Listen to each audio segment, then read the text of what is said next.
Good morning, good afternoon from wherever you are to today's high-level session dialogue on the role of Islamic social finance and its interaction with climate action.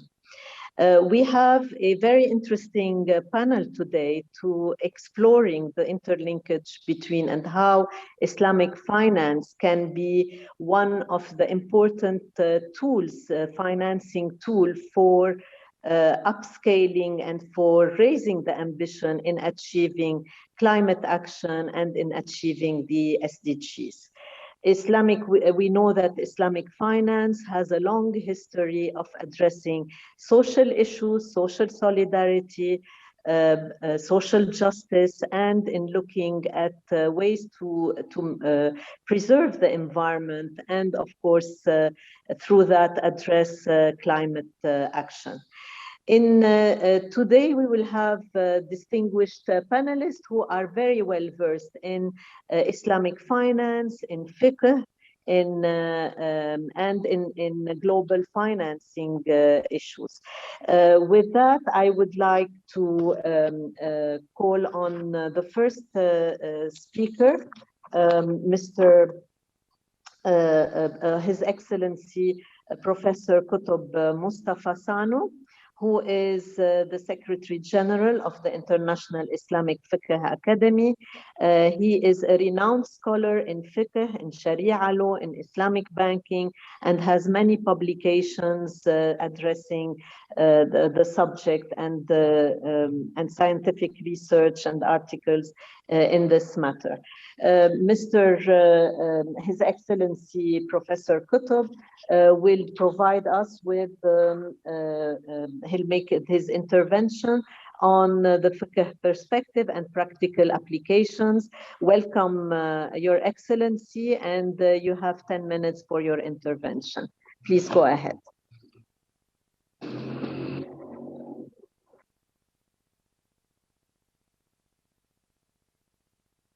Unmute first.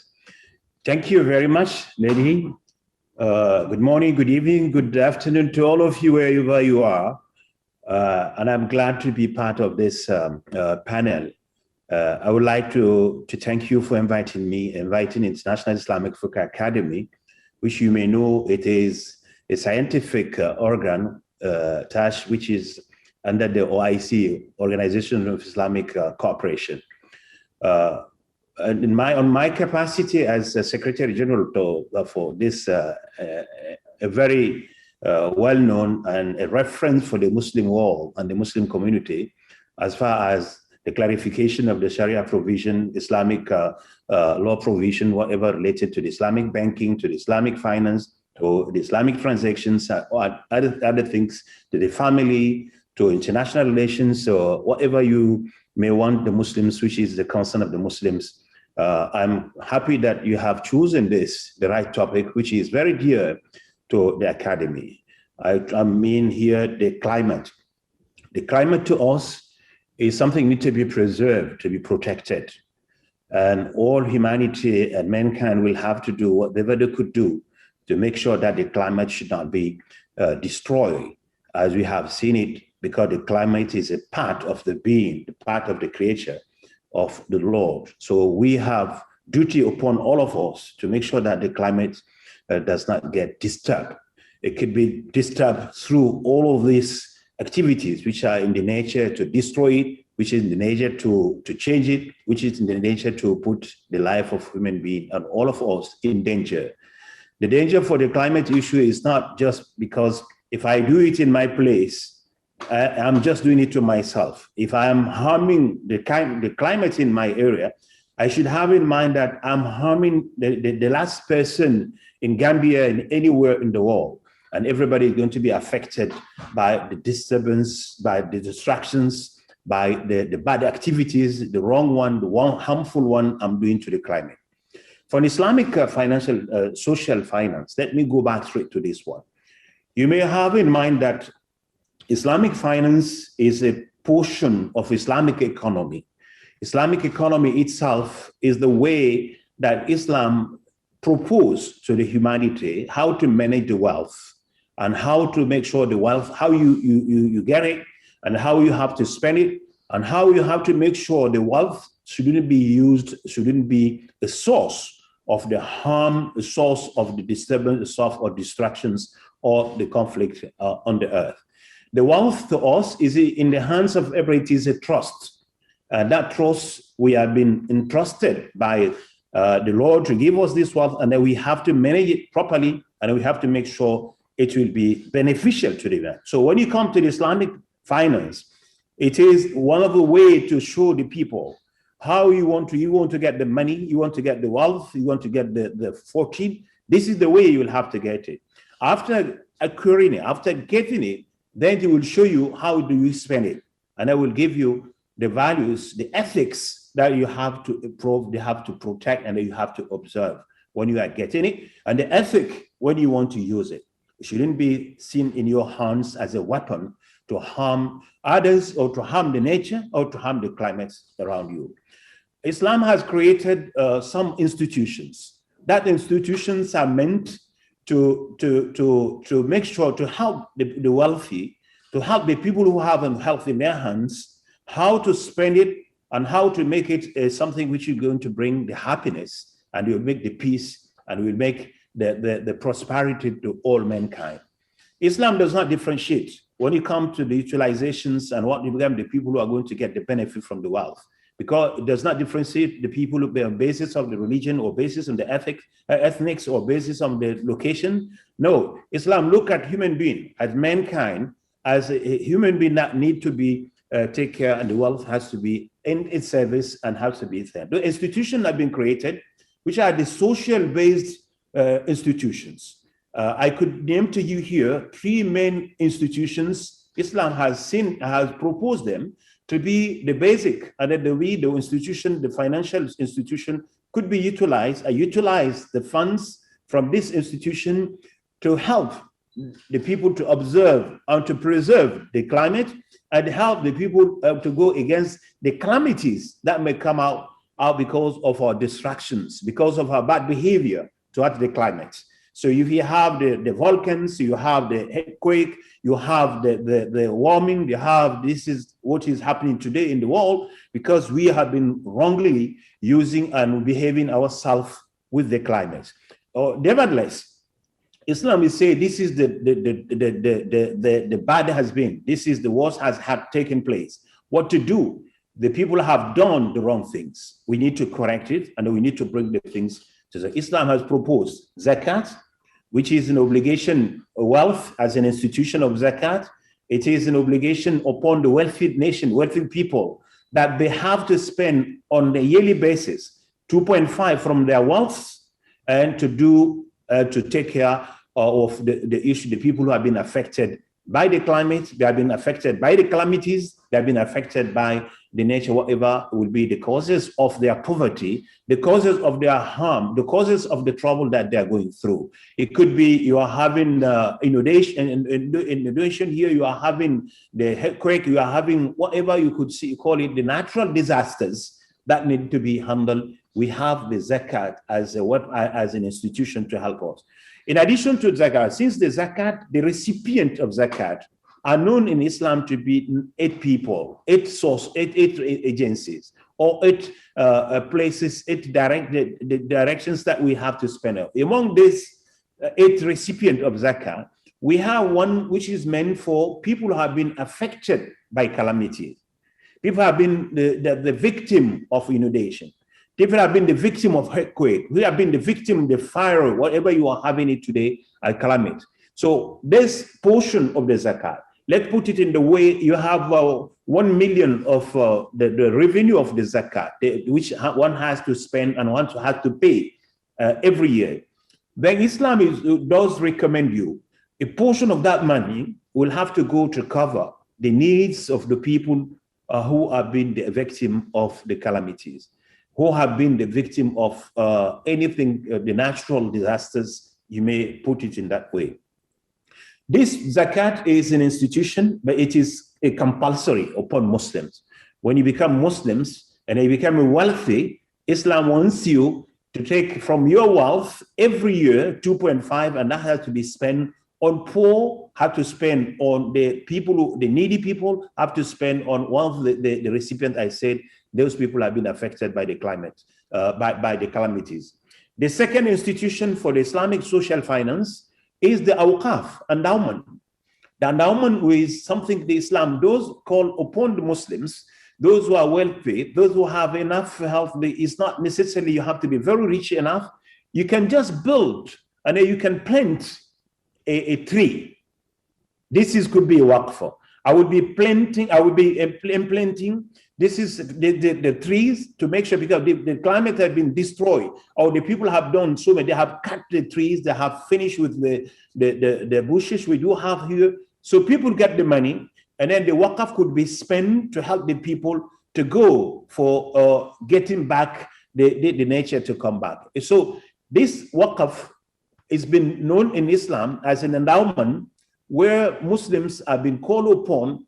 You have to have a tree. If you can build the trees, if you can implant the trees in wherever you are, you believe me, whatever will get this. If you have a bird which is going to get its food from this, we are protecting the state and the nations against the inundation, against the drought, against all of the things. So the endowment fund also will come. The waqf, it is another endowment fund that could be utilized to support the climate, the people affected, and it could be utilized to maintain, to observe, to preserve the climate itself. The third institution, you may allow me to go quickly, maybe when we get the chance to talk about, we'll give more details about the wills.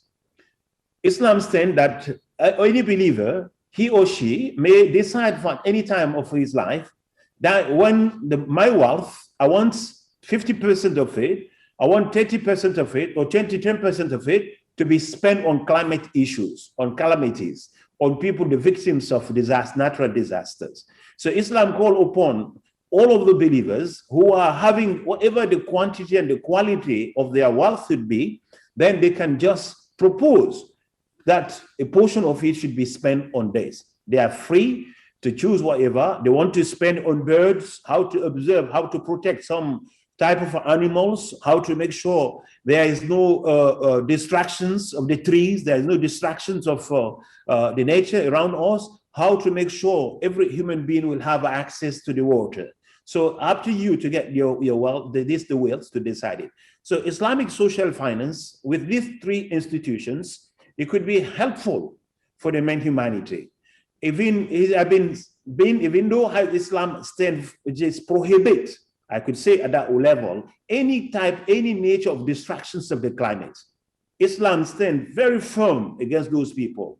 The people who have been, we were doing the thing, whatever will be. But and at the end of the day, you will have these climates, you will have some of these natures have been destroyed, then you need to repair.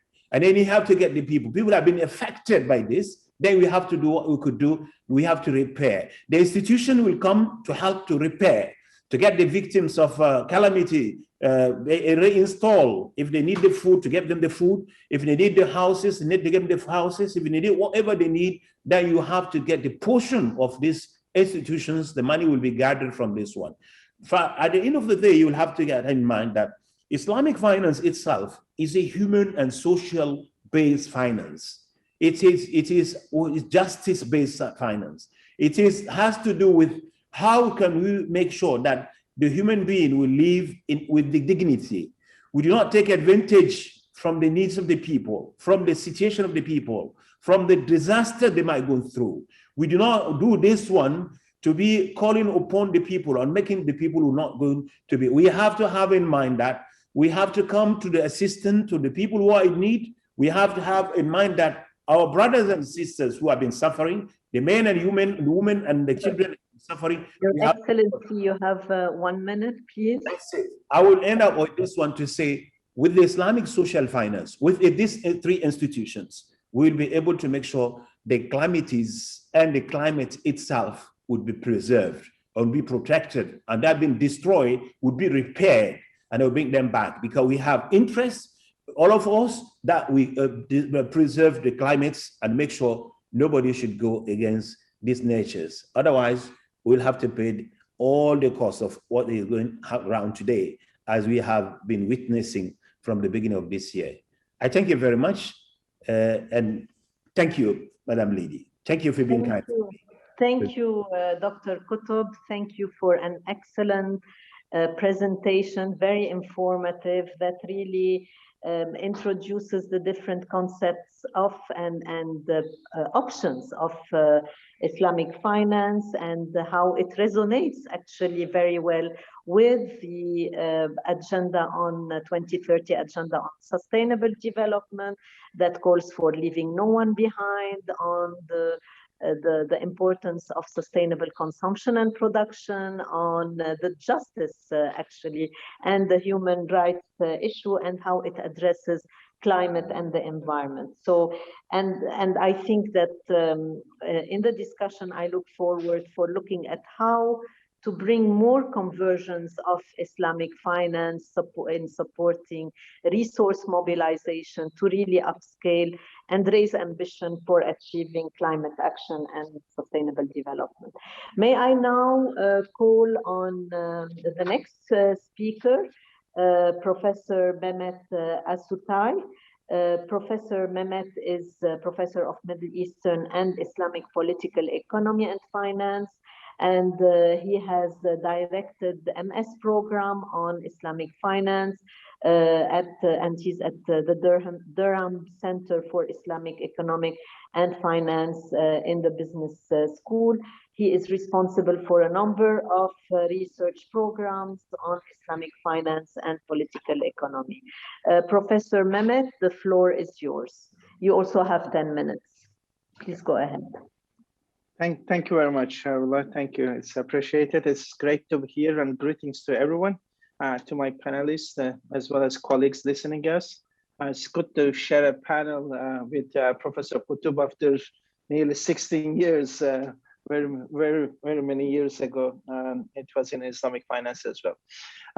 Professor Qutb, of course, set the scenery. Therefore, I'll continue from there. Perhaps some reflections on the normative issues before coming to the Islamic finance part. Indeed, Islamic finance, the emergence of Islamic finance, the whole aim of creating a different narrative, different practice, what I call rescuing process, rescuing land, labor, humans, as well as capital from the boundaries, from the imposition. And therefore, Islamic economics movement is very much close to my heart because of this rescuing process. However, on this juncture where we have the practice of Islamic finance, certain concerns, but I'll try to discuss a bit on the normative side, then look into what Islamic finance as well as social finance can do. With the, of course, emergence of SDGs, another important narrative and paradigm, because with that, in an official manner, we have been told and we are practicing as well as experiencing a new morality. That morality suggests that, look, we have gone too far, and let's retreat back a bit. And therefore, let's look at how we can moderate the consequences of this untamed production and consumption. While this global morality really excites me, however, the initial equation, that's the important issue that we have to tackle with. The initial equation based on shareholder-based understanding rather than stakeholder understanding. In other words, how do we define value? How do we distribute the outcome of that value is an important question. And I feel that SDGs, unless tackling such questions as well at the heart, I'm afraid we won't be able to move from moderating the consequences of the existing consumption and production system under the financialization into more equitable solution, and we will be just continuing to moderate. One important, therefore, this global morality is essential, is important, but I think it is not enough to be able to respond to the crisis that we have around us unless the initial equation is questioned. And therefore, Islamic economics movement beyond Islamic social finance and Islamic finance is important because it questions, in the same way the Catholic liberation theory questioned in the same way, the initial equation, how we can tackle, yes, for instance, the questioning, yes, we can help the poor, but what is important, how we can ensure that why poor is poor. In the same way, yes, we can contribute to climate change, but what is important, how we can prevent climate change happening rather than just moderating. And therefore, the importance of Islamic economic movement. So when we look at, therefore, in particular, with this COVID conditions, one important conclusion that we have ended up with, if I want to be healthy, if I want to be COVID-free, I have to make sure that the other people have to be COVID-free as well. Otherwise, the contamination happens. And therefore, in the same way, if I want to live in a clean environment, if I want to have better climate, I have to make sure that the other people have it, because this is universal. So, and these are very much the normative proposition of Islamic economics movement, which suggests that the justice has to be established, justice. And that justice, the term adala, but adala, that justice is the essential, whatever we do, we have to consider that justice. And when the justice is not enough, the ihsanic governance, ihsan, the equilibrium, establishing equilibrium in the society between different stakeholders and considering the interests of all the stakeholders in the initial equation. And that initial equation is an important proposition. So when justice proposition cannot establish that equilibrium in the society, the voluntary participation by those who are better off contributing to others, including environment and climate issues, so that justice can be established, equilibrium can be established in the society. And therefore, that proposition that Islamic economics movement, or as I call it, Islamic moral economy, comes with, directly tackles the initial equation.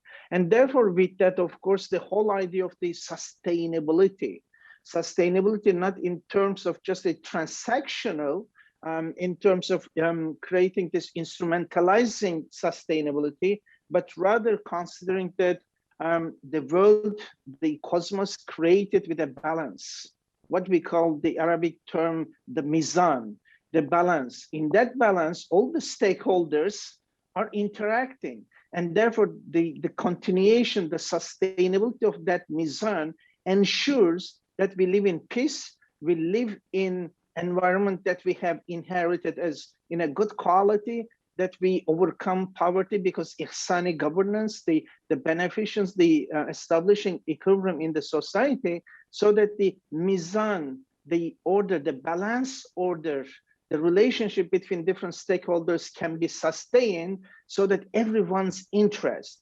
everything's interest can be considered. And that includes environment and climate for us. And therefore, the importance of the imperative that we have in front of us. So in relation to this balanced order, where the interest of all the stakeholders concerned has to be achieved, if cannot be achieved, then the imperative is the islah process, the reclamation process, the reform process, to ensure that we can go back to the mizan world, the balanced order, and the importance of that.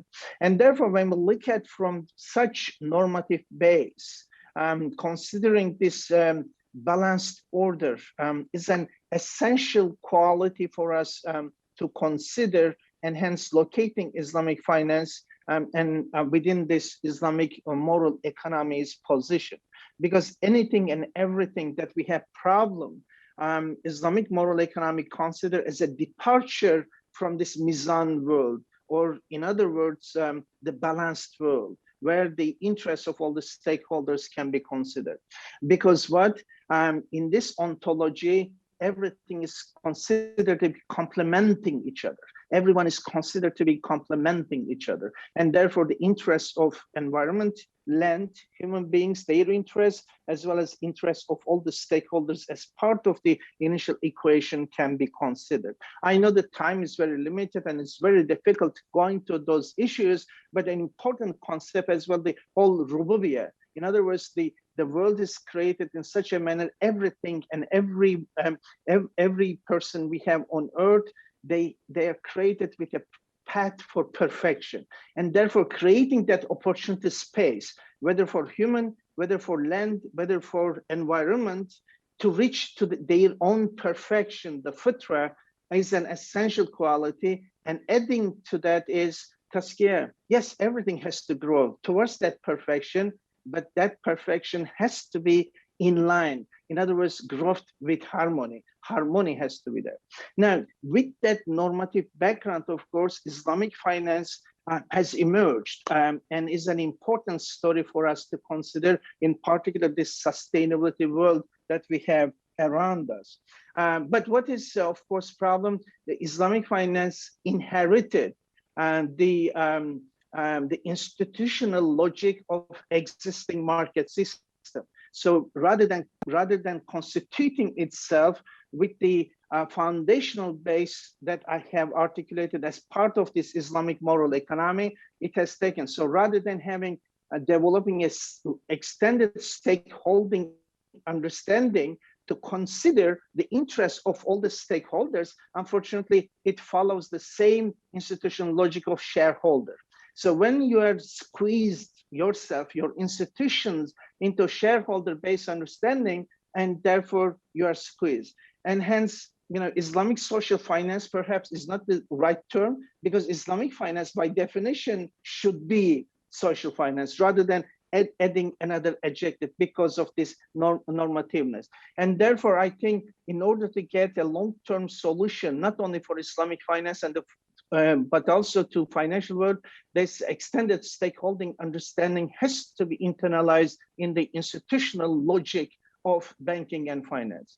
Having said that, therefore, Islamic finance has this propensity to be able to respond to the environmental crisis and the climate issues that we have around us. And therefore, there should be a larger willingness, stronger willingness by Islamic finance to contribute to that process by recognizing the extending stakeholding rather than expressing itself with the shareholder understanding and only considering itself with the shareholder. And therefore, Professor Manet, you have 1 minute, please. Okay, thank you. And therefore, what we have seen, a new movement, this is what I call the fourth institutional formation of Islamic finance, and in which we hope that environmental issues, social issues, poverty, and etc. can be taken into as an endogenous policy rather than exogenous policies. And in relation to that, as Professor Kano highlighted, of course, institutions, I call them not Islamic social finance institution, but Islamic social welfare institution, such as zakat, waqf, and others are essential for us to consider. Just to conclude with, for instance, as Professor Kano mentioned, zakat. And zakat is an integral solution to the problem because it's a cleansing problem. In other words, the resources created by Allah for everyone else to have access, because some people are excluded or some people are using within their private realm and production polluting environment, and therefore they have to cleanse their wealth and therefore produce an outcome for us which is acceptable. And hence, just to conclude, Islamic finance as it is in its new turn with the green sukuk, with the green financing, as well as social impact investing, hopefully move into a new stage beyond the financialized form of institutional logic. And also institutions such as zakat and waqf they will be additional instruments to support this process and make the world hopefully more peaceful and more livable with contributing to the environmental issue. Because Maqasid al-Sharia as the methodological base, the objective of Sharia is determined as whatever we do, economic, financial, and other activities, there has to be consequence for human well-being and the well-being of all stakeholders. And that includes climate and environment as well, beyond the traditional definition of maqasid. And I'll stop there. Hopefully, we'll have time to discuss. Thank you very much. Thank you, Professor Mehmet, for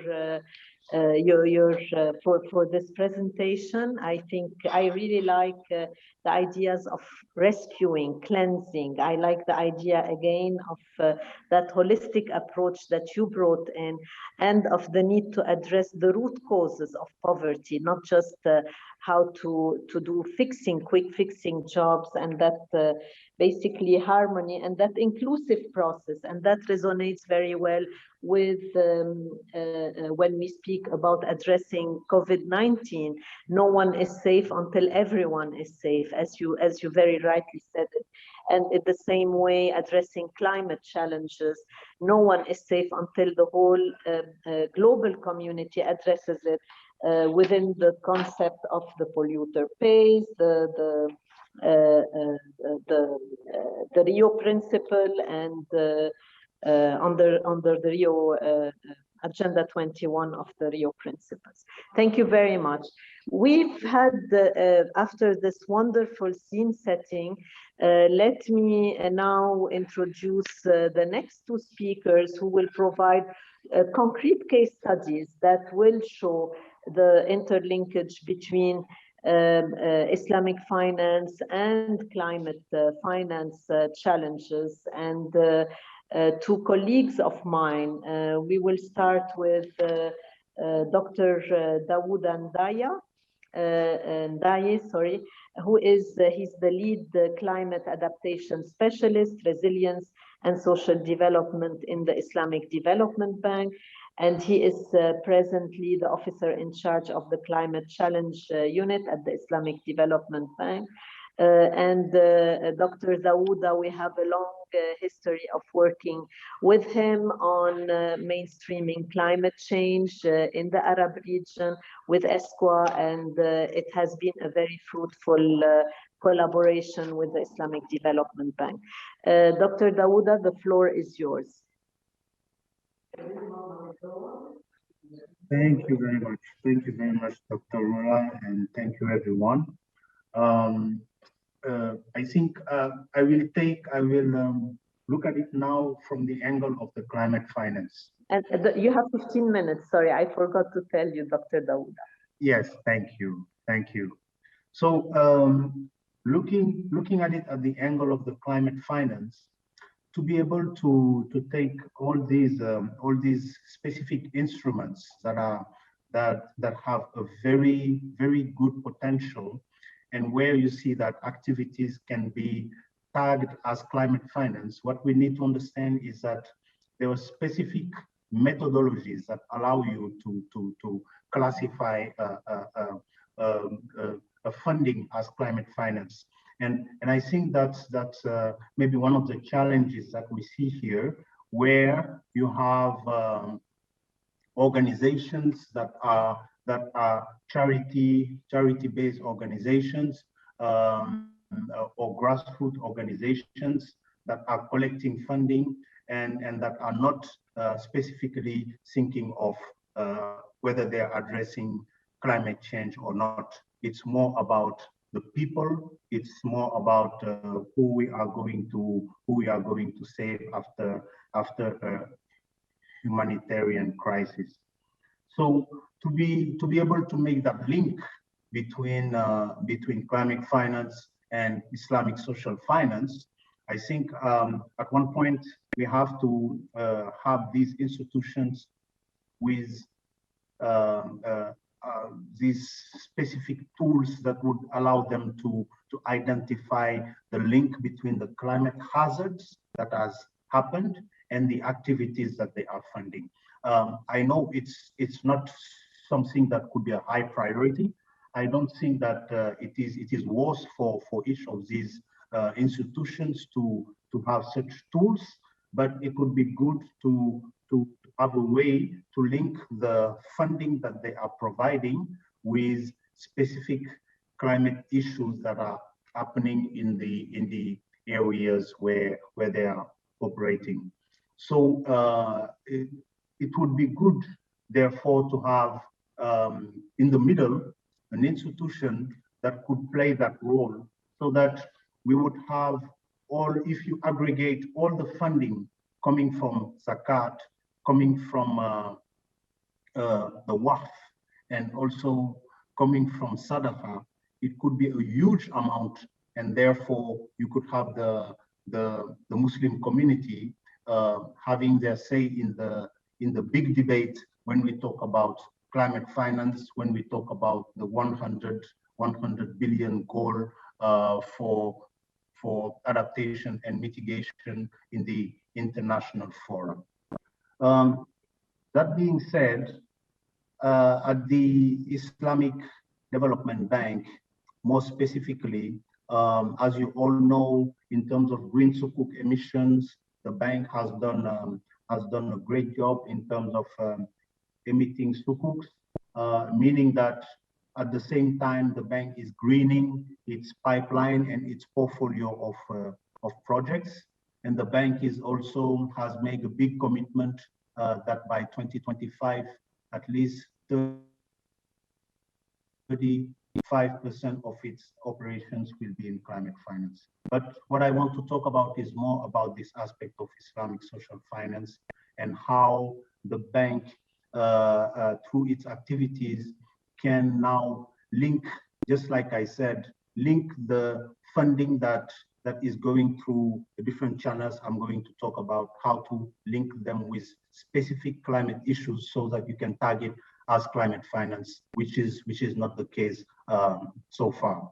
If you take the Global Muslim Philanthropy Fund for Children that was launched in 2019, and which was the first fund focusing on Muslim giving, and that was launched with UNICEF.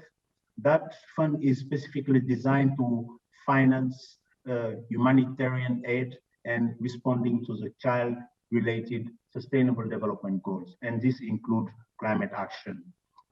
So if you take this fund, for example, by having a results framework with a theory of change of the whole fund that would include aspects related to climate, then you would be able to link the funding with climate, and then you can say that this is a link between this Islamic finance and climate finance.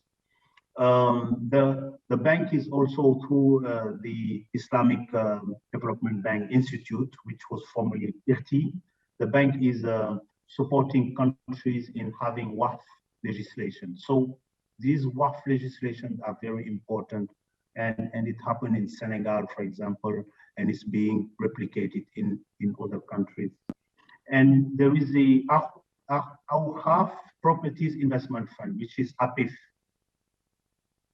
This is also a fund that is managed by the Islamic Development Bank with other partners. And with this fund, the fund is participating in financing of waqf income generating commercial and residential real estate properties. So the revenues from rentals of the building, if you take the example, there's one interesting example of the Fujairah Welfare Association in the United Arab Emirates. By the revenues from the rentals of that building, support funding of many humanitarian projects. And this includes funding to support victims of natural disasters. So by having as well at APIF a way to link those activities with the climate issues that created these natural disasters, then you could talk about climate finance. The other example is with microfinance institutions, where you see that the microfinance institutions, to be able to have low interest rates, to use sometimes Islamic social funds like zakat, sadaqah, and waqf to absorb administration costs. So by having these funds added to their core funding, it will help in their specific activities. And these activities include financing clean technologies and adaptation measures for the poor. But are these microfinance institutions able to measure that aspect of climate finance? No. So it's important to really support these microfinance institutions to promote ESG standards at their level. Greenhouse gas accounting, depending on the size of the institution, it could be institutionalized, and also having a climate risk management framework for the financial institution, the same way commercial banks are now having it. So these are a few examples. And if you take also the fintech, which is growing, and you see that Islamic fintech companies are increasingly present in the ecosystems, you have the example of the global sadaqah platform, for example, where you have different campaigns being advertised, and they are financing activities such as borehole construction in water-stressed areas or access to low-cost clean energy. It would be good as well to have those tools that would allow them to classify this as climate finance. So I would stop here just to really emphasize that it's very important to really be able to make that link, so that at the end we can talk about Islamic social finance and climate finance at the same time. Thank you. Thank you, Daouda. That is really interesting, and I can attest to that very rich experience that the Islamic Development Bank provides in the green finance that you have been, and the range of green finance, and the major strategic decision that the bank has taken in mainstreaming fully the Sustainable Development Goals, the Agenda 2030, engaging really fully in the climate agenda, in the disaster risk mitigation, and I think that it's been a very positive impact on least developed countries and on Islamic countries that are really in need of that kind of support and financing. Thank you, Daouda, again, and we'll get back to you for more specific questions. Let me now turn to my colleague, Al-Tayyib Dajjani, who is our colleague at the UNGA, the Economic and Social Commission for Western Asia. He is presently working on the Arab Vision 2045. Al-Tayyib has more than 32 years of experience in institutional investment finance, in global economy, risk assessment, and he has extensively worked in the field, in the academic field, but also has a very hands-on experience in the business world. Al-Tayyib, the floor is yours. Thank you so much, Dr. Rola. It's a great pleasure to be with you today and to present to you practical cases where Sharia-compatible green sukuk and climate SDGs debt swaps can be applied. Next slide, please. Yes, Islam ordains that praying to God and the religious acts of ibadat are deemed pure facade in the absence of welfare of the needy. Hoarding wealth without recognizing the rights of the poor is declared immoral in Islamic civilization, and sustainable development in the contemporary experience cannot be obtained without social justice, economic welfare, and universal human rights. Two major instruments of distribution of wealth in Islam that are relevant here are zakat and waqf. Zakat is a rukn of Islam. It's a pillar of Islam, one of the 5 pillars. It's a religious tax the disbursement channels of which are clearly determined in the Holy Quran. Zakat is referred in the Holy Quran as sadaqah in the relevant verse, even though the latter is in Sharia has an independent meaning, that is discretionary charity. This falls under the principle or precepts of fiqh called agreement in name and discord in meaning. Waqf also refers to bequests, trusts, and endowments. Habsul ayn wa tasbil al-thamara in Arabic. It's in its simplest definition. Waqf is investing and preserving the principal amount or preserving the asset in order to spend its income generated, net income generated in an unlimited charitable activities. According to Sharia, waqf is a continuous act of worship. Thus, we find from the Middle Ages in this Islamic civilization and still existing up till today, dedicated to taking care of one type of birds.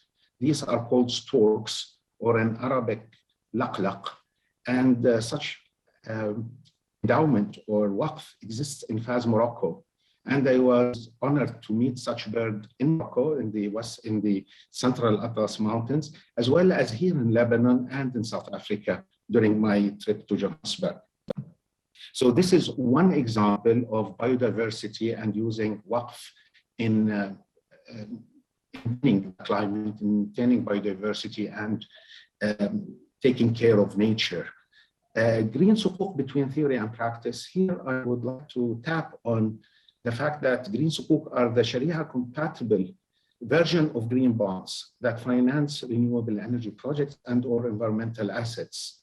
The first conventional green bonds were issued over a decade ago by multilateral institutions, and green bonds issuance is now growing by about 50% annually. And the value amount of issuances reached $258 billion. Much of it comes from the industrialized countries. For investors, green bonds are a way to address concerns about climate change and to put money in ethical assets. Renewable energy green corporate sukuk, and sukuk is a synonym of a bond. It's a fixed income asset class.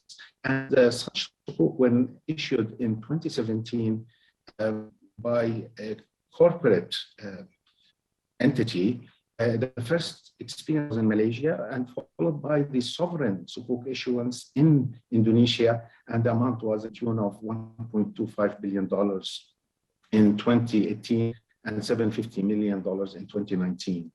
UAE-based conglomerate also raised $600 million in green sukuk, and this was the first corporate such asset class instrument that was issued here in the region, in the Arab world. This was followed by $1.12 billion green sukuk by the Islamic Development Bank to finance renewable energy, green transportation, and my colleagues mentioned the vast experience of Islamic Development Bank in this field. Compared to conventional sukuk, the market for green sukuk is promising yet still small. The Sharia conception of green sukuk are, in essence, the issuance of which is based, of course, on musharaka, mudaraba, and mudaraba is also known in this part of the Arab world, the Mashriq region, as qirab. It's known as mudaraba in the Arabian Peninsula and Iraq. And this arrangement in itself gave rise to the karata system in Venice, Italy during the Renaissance period, which later developed into a modern company, independent legal financial entity in the UK around 1400s. Also, ijara and ijara mudafa, aqdul ratayn. So this is very important and includes operating and financial leases as the backbone for issuing green sukuk. Agricultural contracts, including muzara'a, istisqa, and mukhabara, can be the basis for issuance of green sukuk. Also, supporting contracts such as kafala,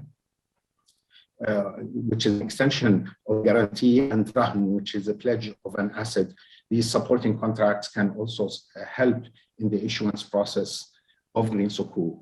The way forward I see in the green sukuk issuances is the application of blockchain technology in the issuance of process and utilizing smart contracts that are embedded in the blockchain technology and enhance the level of trust between all participants.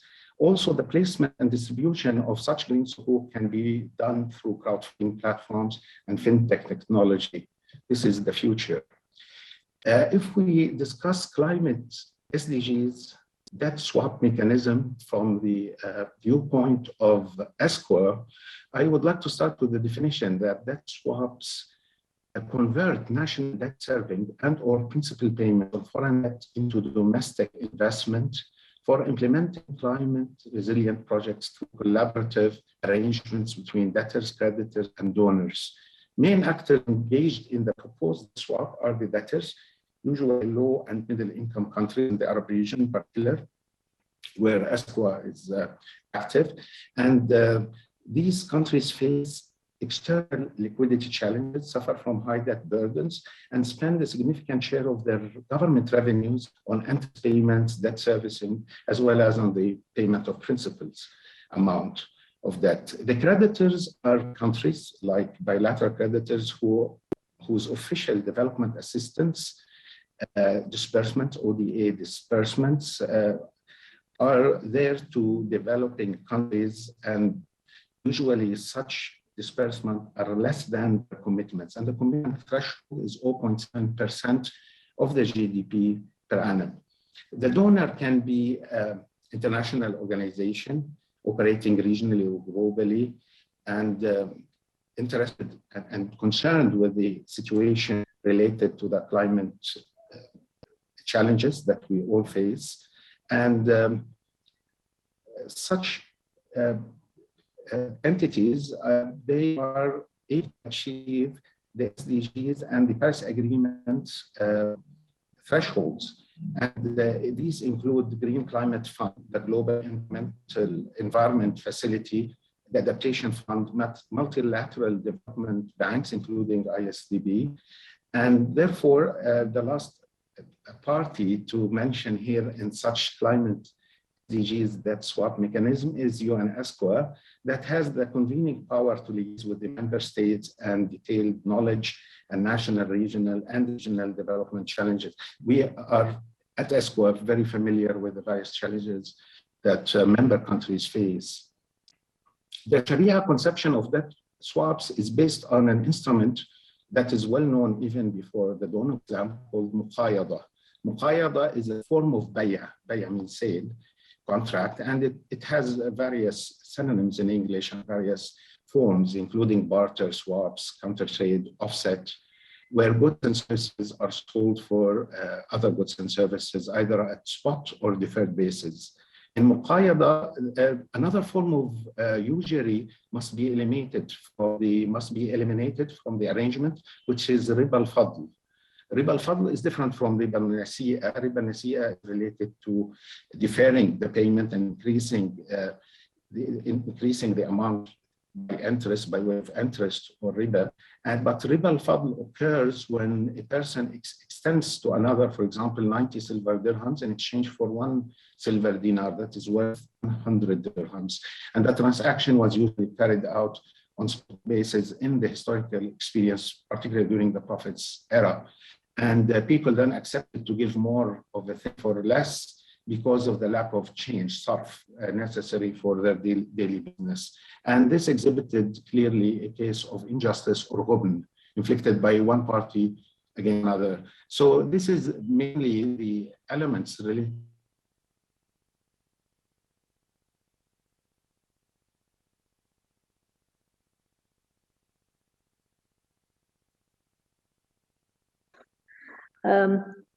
I think that Tayyib's screen has frozen, and to the organizers, may I just say that the slides are not showing. Tayyib has an excellent presentation, a visual presentation, PowerPoint, and it's not showing on the screen. I thought it was my phone, but my colleague also confirmed that it's not showing. Okay, probably Craig can help us with this, Dr. Rula. Are you there, Craig, so that I can show slides, please?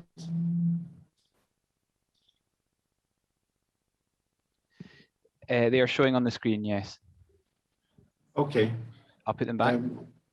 Yeah, put them back, please. Yeah. So you cue me with next slide. Sure. Next slide is debt burden for the Arab world, number 7. Slide number 7. Yes, correct. Okay, I'll tell you when to kindly go to the next slide, and forgive me for being in Lebanon. Here we have effectively slow internet compared to most regions of the world. So external debt and debt service in the Arab countries here, these two graphs show the composition of a total external debt in $1 billion for middle income countries in the Arab region. Also the debt service by governments, share of revenues and share of exports. So one can notice that the burden of debt has increased dramatically since 2006 up till today and still increasing. So this is a risk and a challenge that we need to overcome collectively, I think, countries as entities, as individuals, and so forth. Next slide, please. Okay. Arab region loans for climate projects exceed grants by 10 times.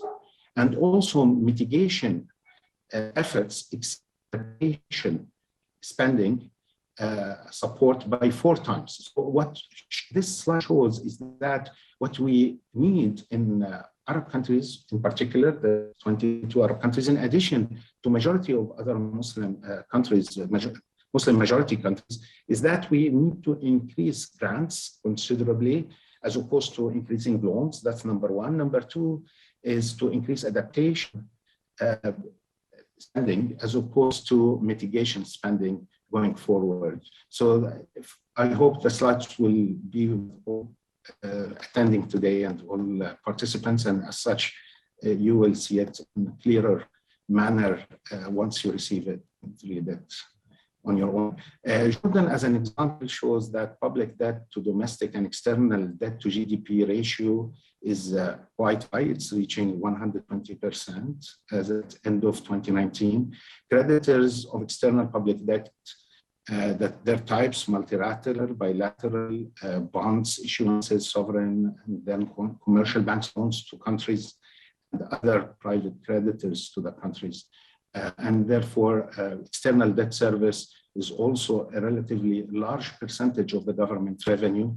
Therefore, Jordan is quite a candidate to start talks and to start the discussions with the its creditors, in order to come up with these arrangements for climate debt swaps. So the case is very clear that liquidity constraints, high debt, and debt servicing burdens. This is next slide, please. The COVID-19 situation that exacerbates the challenges that we are all facing as huge debt is increasing. The G20 debt service suspension initiative, the SSI, helps the least developed countries. Most Arab countries are middle income countries and not least developed. Thus, they don't benefit much from the G20 debt service suspension initiative.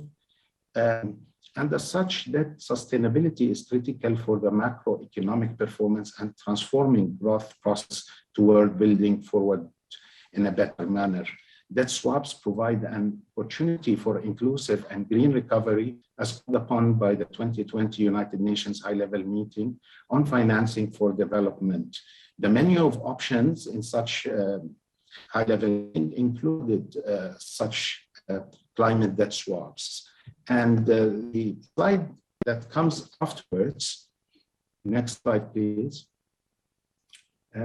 shows the process of creditor-debtor developing a debt swap proposals, shows a debt conversion program, and the various projects that are entailed within such debt conversion program, and also the scaling up the donor access, where international donors can scale up the new climate resilient projects, programs, and the conversion funds can be scaled up to an existing climate resilient project and future projects.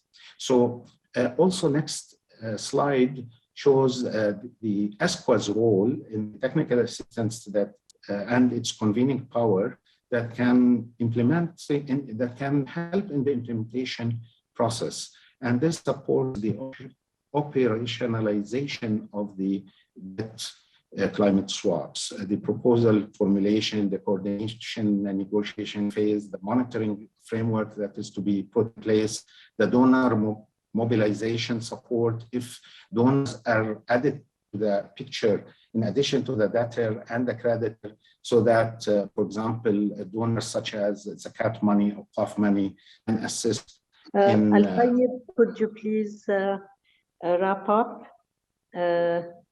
This is in essence, this is my last, I think, slide that gains from the proposed debt swap are extensive, and they help the climate SDGs can be an effective instrument providing win-win results for debtor and creditor countries, for the debtor and creditor countries, and a well-strategized national regional integrated debt swap mechanism to deliver results at the national regional levels.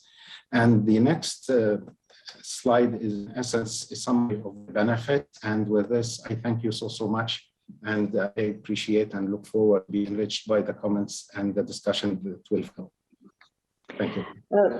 Thank you very much, Al-Tayyib, and thank you for presenting the conversions and the sorry, let me put the video on. The conversions and complementarity between Islamic finance and the climate finance, and the range of possibilities to find that coherence to mobilize resources. And Al-Tayyib presented the climate and SDG debt swap, that initiative that ESCWA recently launched, that really looks at ways of providing, supporting middle-income countries in relieving their debt through projects that are tailored to their priority needs. And here we're talking about adaptation project, and this is how Al-Tayyib has shown the mismatch that we have in the region. We have a very low mobilization of resources on for funding adaptation project, whereas they are really our priority. And there is more loans than grants, and that really hurts heavily indebted countries. And Jordan has asked to be a pilot country in this respect. So we hope that we will be able to elaborate further on this. Let me now open the floor for question and answer. I have a number of questions. The first set addressed to Professor Azoulay.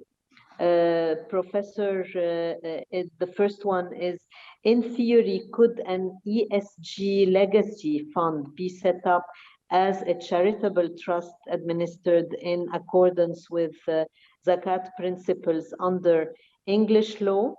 And then, and that's from Carl Islam. The second one is from an anonymous person, but it is also addressed to you. Is it possible to develop a stakeholder model of capitalism for Islam in a shareholder world? Professor Azoulay, the floor is yours.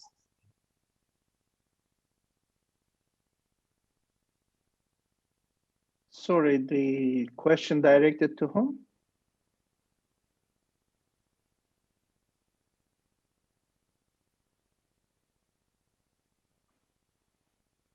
Okay, Professor Mehmet, the questions are directed to you. Okay. Sorry, it didn't come. Well, I think this is an existential question that I try to highlight. The institutional logic that we are talking is the market-based or the capitalist-based institutional logic has its own unique feature as compared to Islamic. And therefore, unfortunately, when we use that particular institutional logic, we reproduce the existing outcomes that we are facing. In other words, in our exchange with our friends and colleagues at Islamic banks, and as well as Sharia scholars, I have to say, who provide the Sharia legitimacy to Islamic banks, their position is very much clear. They are looking into, in the same way as conventional bank, movement of capital from A to B. As long as that movement is halal, is acceptable, then they do not unfortunately consider the consequences is produced, because Sharia unfortunately is limited what they call intention. As long as intention is good, the consequences is not considered as a philosophical outcome. And that institutional logic so far in the last 45 years of experimentation with Islamic finance, unfortunately reproduced what we call Islamic capitalism. And whether Islam and capitalism can go together, well, I don't join to that group of colleagues who thinks that it can be, because the institutional logics and the ontological basis are entirely different. Islam, in its essence, as I try to highlight, aims at looking at a Mizan society, a balanced society in which the interests of the stakeholders are integrated in an endogenous manner in the production function in the initial equation, rather than producing a particular outcome with the domination of capital and then thinking how we can moderate the consequences. And therefore, Islam does not consider instrumentalization. However, Islamic finance in its current operation very much instrumentalizes the Islamic normativeness to produce what they call Sharia compliant financing. The issue goes back to the institutional logic issue. In other words, what is your value theory? Capitalism has a particular value theory which suggests that value is created through capital and domination of capital. And therefore, in the end, we have to consider how we can moderate the consequences of this domination. However, in the Islamic moral economy, in this world, you do not have domination. You have to have all the stakeholders at the same level. Without domination, labor cannot dominate over land, land cannot dominate over capital, and etc. And therefore, the institutional logics are very much different. And the logic that we have currently, it is very much the grafting process. In other words, Islamic finance is grafted into the capitalist logic, and therefore the outcomes we have. And unfortunately, even in another project recently, I have been having quite a number of debates and interviews with colleagues in Islamic finance, including Sharia scholars. Even in sustainable development, we can see that colleagues are rather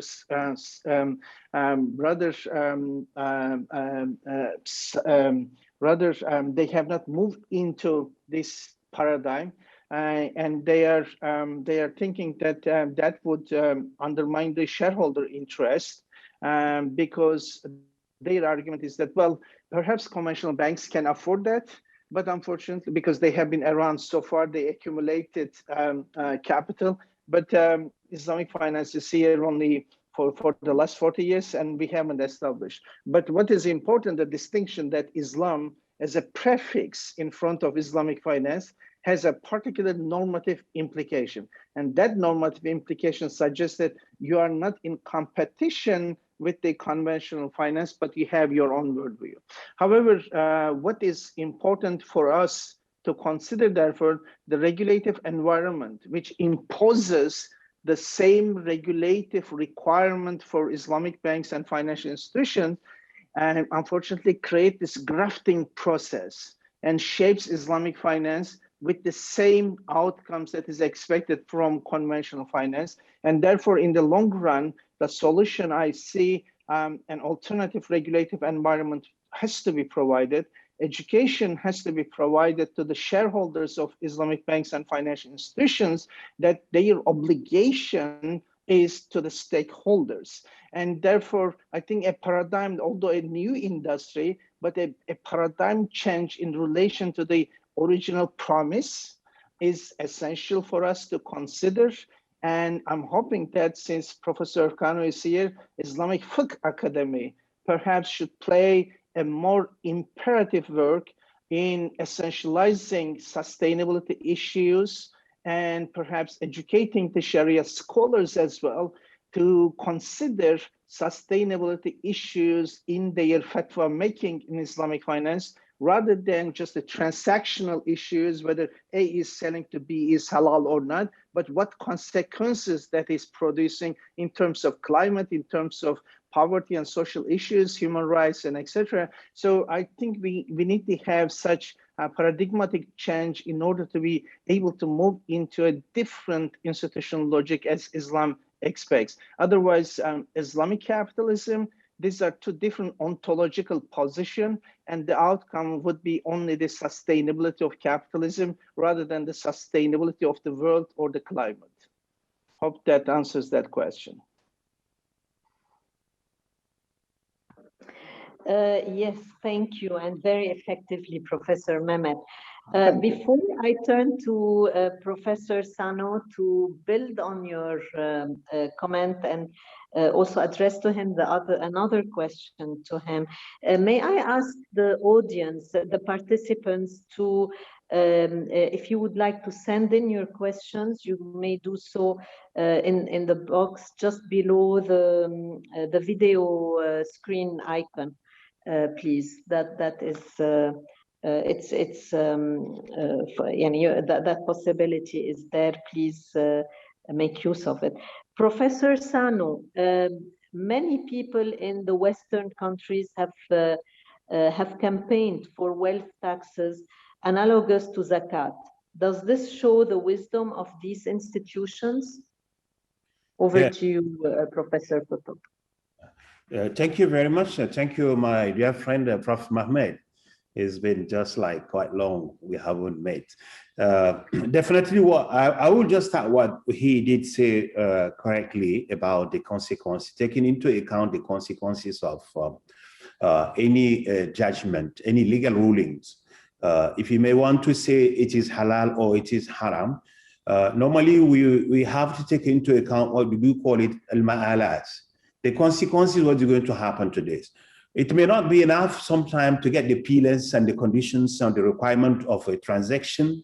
Then we'll end up to say it is halal or it is haram. But no, you could have that thing, all the requirements been achieved, but if it's going to be harmful to the community, it's going to be harmful to the humanity, then even legally could be allowed, but morally is not allowed in Islam.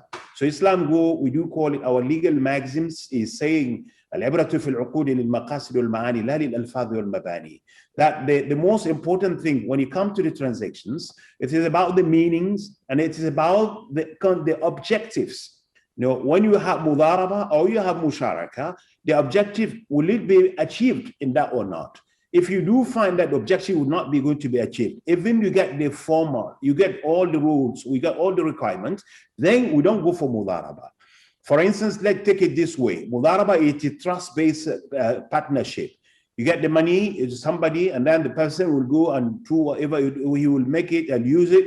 And then in case if there is a losses, then mudaraba is saying no. The manager could not be could not be considered as accountable for that one.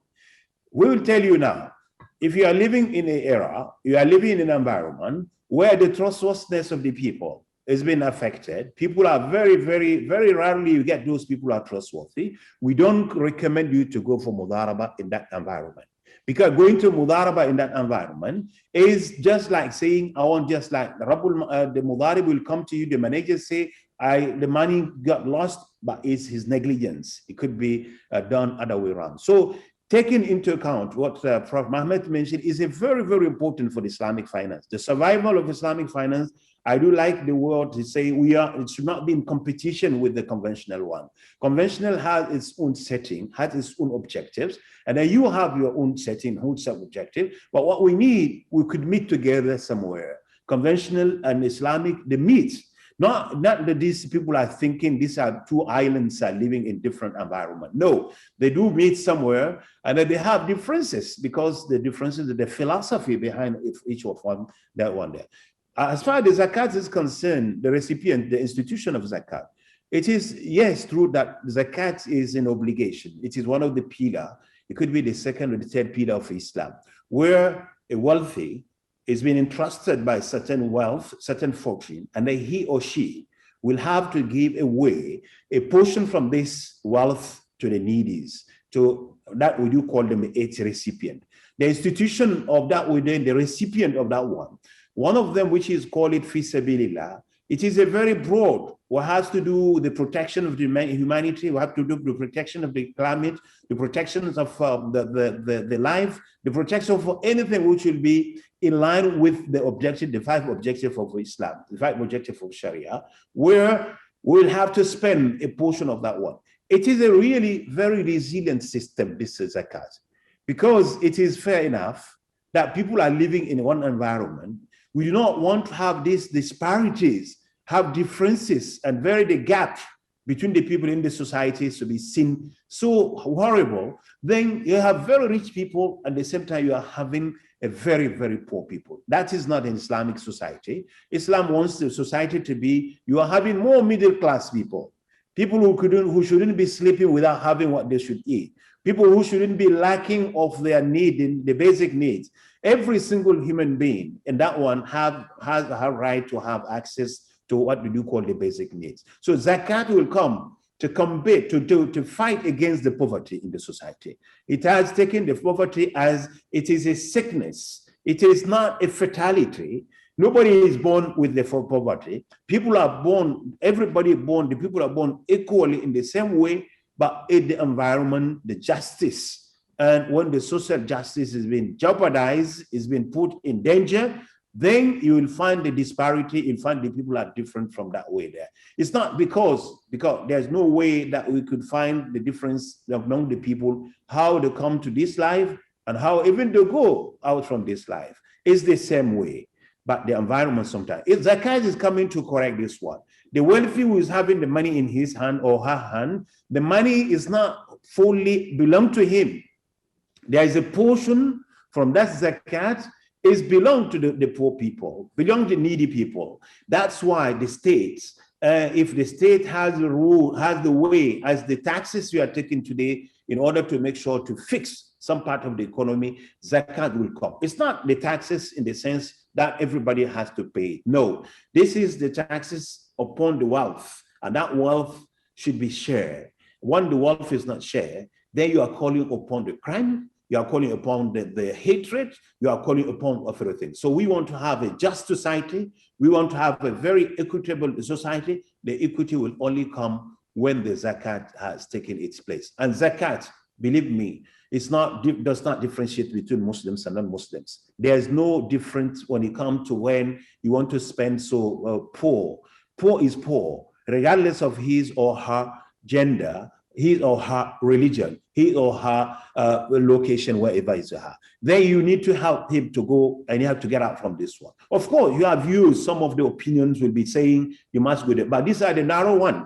And then we do stand for the one which is going to call upon the humanity, that the poverty, it is an enemy for all. I think the neatness, it is an enemy for all. When the people have been, this is the victims of the disasters, the natural disasters, the calamities, they are all human beings. And that fiqh has made a statement.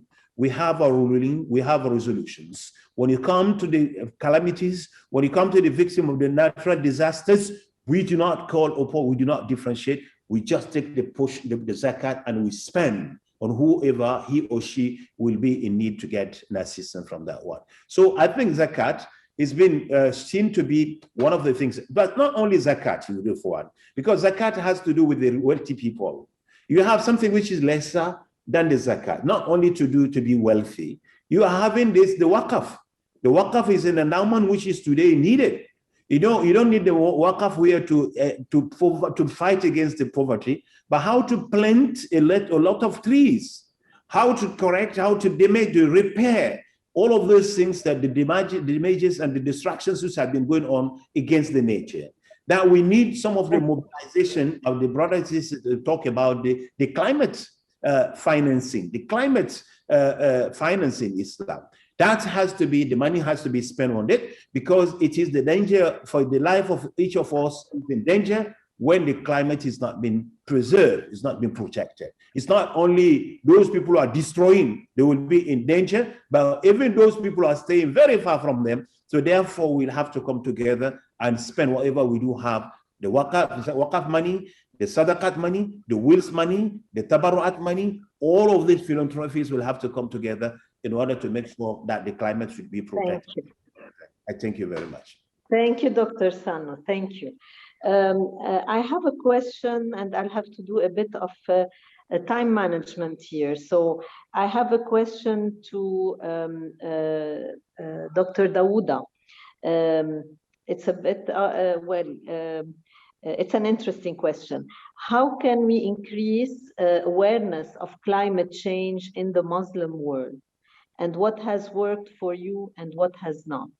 This is from the anonymous sender. Dr. Daouda, the floor is yours.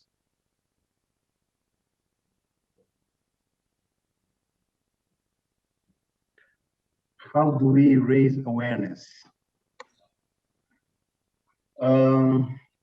Yeah, no, that's an interesting question, and I think that's not only interesting, but that's a key. That's a key. How do you the message that you are giving to donors, the message that you're giving to multilateral institutions is completely different from the way you are going to speak to the philanthropic institutions and the way you are going to speak to individuals that are willing to provide these Islamic social finance. So you have to appeal to, I think, all these elements, these concepts that Dr. Professor Asute and Professor Kutuba are talking about, so that you would get to that essence of Islamic economics, the Islamic concepts, to link those with the climate issues, so that they can understand that, you know, what is the value of having a waqf that is for nature, for example. What is the value of providing, giving sadaqah or taking your zakat that is supposed to go to the poor? What is the value of linking it to specific adaptation activities for the poor? So I think, like I said, you have the aspects of communication that is very important, but then you have also the aspect of having those tools maybe that could support the philanthropic institutions to be able to give that message. So that would be my answer. Thank you, Dr. Daouda. I have one question that is not addressed to anyone in particular, so please, whoever would like to pick on it, maybe Daouda, you also mentioned these issues, but it's open to whoever would like to pick it up. Based on the discussion that we've heard, could Islamic fintech be a useful way of knowing or guaranteeing the impact of Islamic financing? And currently, it is very difficult to understand intentions or consequences. So the form suggested by Professor Asutai is hard to achieve. So probably Professor Asutai, the second part is for you. But who would like to pick this question?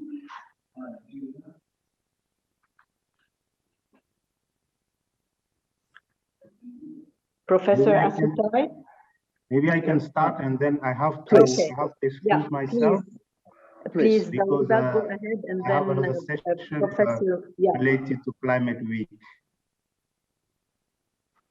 So very quickly, I think fintech is one of the solutions, where you have through, for example, the blockchains, you could have a financial institution that is linked with research institutions providing data, climate data, and then another institution that can work on linking those data with specific hazards and giving like an index, so that at the other end you would have individuals, or you would have institutions that can, relate to those with specific beneficiaries. I think fintech is a very good solution in terms of having this blockchain from data to finance to individual, linking them to their values, Islamic values. I think those could be a very good way to link all of these issues that we were talking about. With that, I thank you very much. It was a pleasure to really join you. Daouda. Thank you, Daouda. I would have wanted to ask you a further one question, final question, but we understand you have a meeting. Professor Mehmet, would you like to continue from where Daouda left? Yeah, certainly. Just taking up with Islamic fintechs, fintechs in general and Islamic fintechs is, in particular in the case of Islamic finance, is a new and great story. There's a huge impact area that we can consider with Islamic fintechs. And an important consequence can be the financial inclusion and financial reach. Islamic fintechs can provide us that reach and reaching out to those places where people have not been able to have access to finances. But that has to come with a caveat. In other words, we have to be responsible enough not to get people into the debt. And that's an important, again, sustainability issue. On the one hand, in order to achieve one aspect of sustainability, that is financial inclusion, we should not put people into the ease of borrowing and unfortunately going into reckless consumption culture. So in other words, what I'm suggesting is one of the important aspirational objective of Islamic economics is emancipating and empowering people, emancipating from the chains, including debt, and empowering to give them the power to live with their dignities. And such as the zakat practice is one of those providing universal income to people when it is properly exercised. And therefore, Islamic fintechs, yes, is an amazing story, but again, it comes with a caveat whether we are empowering people or just we are unfortunately sustaining the existing rather than sustaining human lives with their dignities. As for the second part, yes, it is very utopian. Perhaps it sounds very utopian, but just want to remind our colleagues that if we were talking about sustainable development goals becoming global morality, such as in the world of Friedman, who suggested that the only social responsibility of the firms is the making profit. In his world, 1960s, 70s, sustainable development goals becoming global morality, yes, that was utopian. But today, United Nations declared that as a global morality. So which implies that utopias can easily be converted into realities. Without utopias, we cannot move on. And therefore, in particular, the observers here and participants who are much younger than me, they should be more utopian than me even in imagining better futures. Hope that answers. Thank you. Thank you, Professor Mehmet. I will give just one concluding remark for 1 minute from each one of you. And it's a question from Kamaria Ahmad Subhi. What are some ideas that we could push forward to create solutions for the new poor? Example, loss of livelihood, orphaned, brought about by COVID-19 crisis. What are the take-home questions? And since I have you, Professor Mehmet, go ahead, please. 1 minute. Thank you. Okay, I think we have an amazing story with the Sustainable Development Goals. But in order to make it even emancipatory and empowering people, we have to tackle the initial question rather than instrumentalizing sustainable development goals. And unfortunately, as I can see in certain circles, how sustainability financing is becoming even increasing financialization in the process rather than working in line with sustainable development. Therefore, we have to be cautious to make sure that the empowerment and emancipation process is taking place. And we have to gear Islamic finance to work within the initial objective function so that this rescuing process, this emancipation and empowerment can take place. We can have a better world, livable world, and with people with their dignities living in a peace. Let's work for that, inshallah. Thank you, Professor Mehmet. Professor Dr. Qutb? Yeah, thank you very much. I would say the same thing like Prof. Mehmet said, that the need for the Islamic social finance today will have to, it is basically Islamic finance, it's social, it's in nature, but it has to be seen today that is given more importance, more interest, more focus on this social aspect of Islamic economy itself. By doing so, I think we will prove that this finance is human in its nature. This finance is something which had been around there, has never taken into account on any differences when you come to the distribution of the wealth, when you come to the way of acquiring or getting the wealth at that level. So the need is there. The climate, and it is a very, very flexible finance. It is a very flexible system that does not go into very narrow and very, very small and very, very, it takes into account the consequences, the interests, the benefits, would take into account also the nature of the problems that we might be faced, and then it has to grow up and it has to be at the level of the expectations that we do not expect. This is the fintech to say digitization is going on. There, yes, it has to go on because we need to go up and we need to go to reach everybody. And then no single human being should stay or should live below. This is the poverty is the common enemy. And the finance are meant and the activities are meant to fight against it and make sure that there's prosperity should be there in our societies. Thank you, Dr. Sano. Thank you. Al-Tayyib, my colleague Al-Tayyib, 1 minute, please. Yes, I think that the cultural wealth of the Islamic civilization throughout the past 14 centuries should be tapped upon when developing this new paradigm in Islamic social finance. And such cultural wealth and tremendous international civilization that we witnessed, whether it is in the South Asia, the Mughal Empire, where it is in Arabia or in Africa, must be tapped upon in a manner that will help us, usher us to a better future, and mapping the SDGs with the Maqasid al-Sharia, as Professor Dato Qutb mentioned earlier. I highly appreciate all your thoughts and enriching comments, and thank you so much for giving me the chance to participate with you today.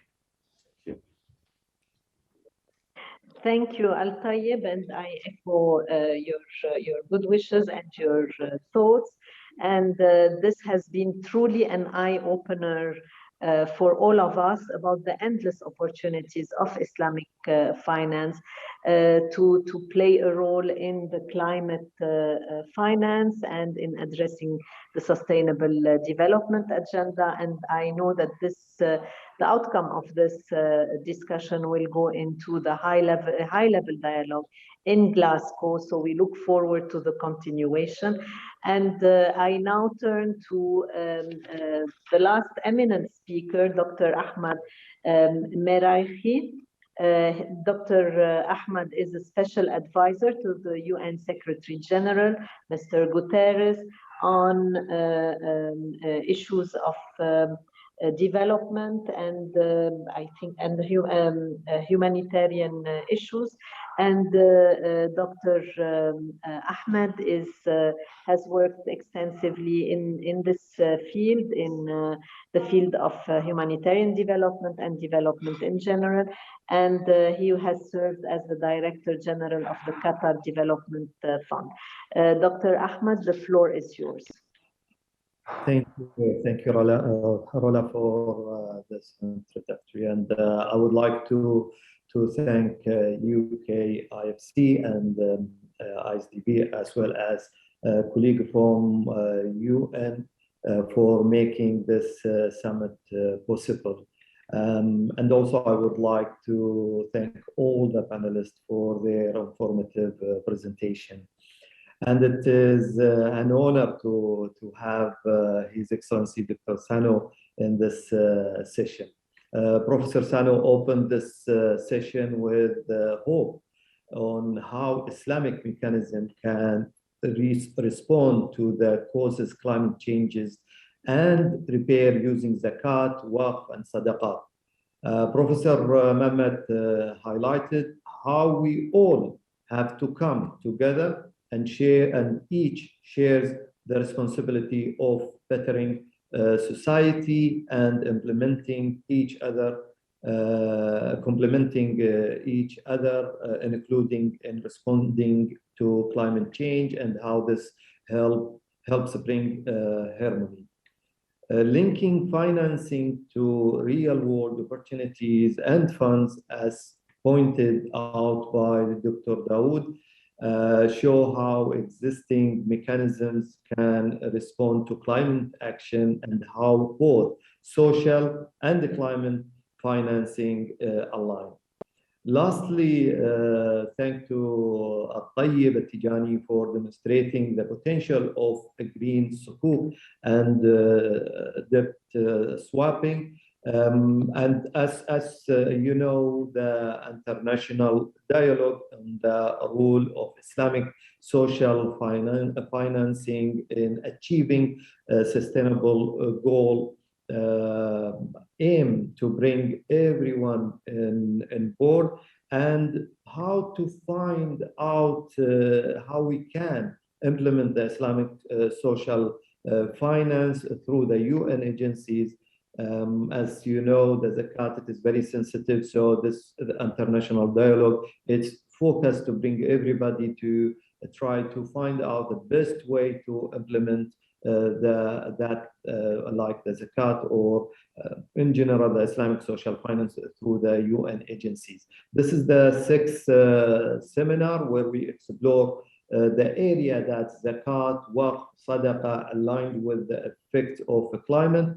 And the seventh seminar, which I am invited to join the next seminar, which is the seventh one, where we will discuss, and it will be a dialogue, which will the UNHCR, the Zakat Refugees Fund.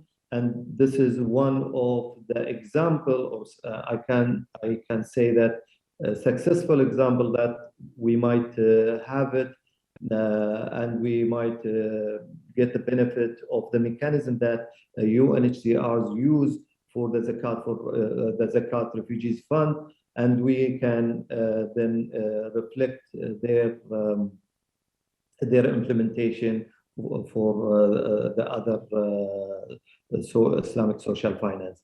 If you want, of course, more information, you can visit isfdialogue.org to have more information about this initiative and all the seminars, the previous seminars, and the coming seminars. Thank you.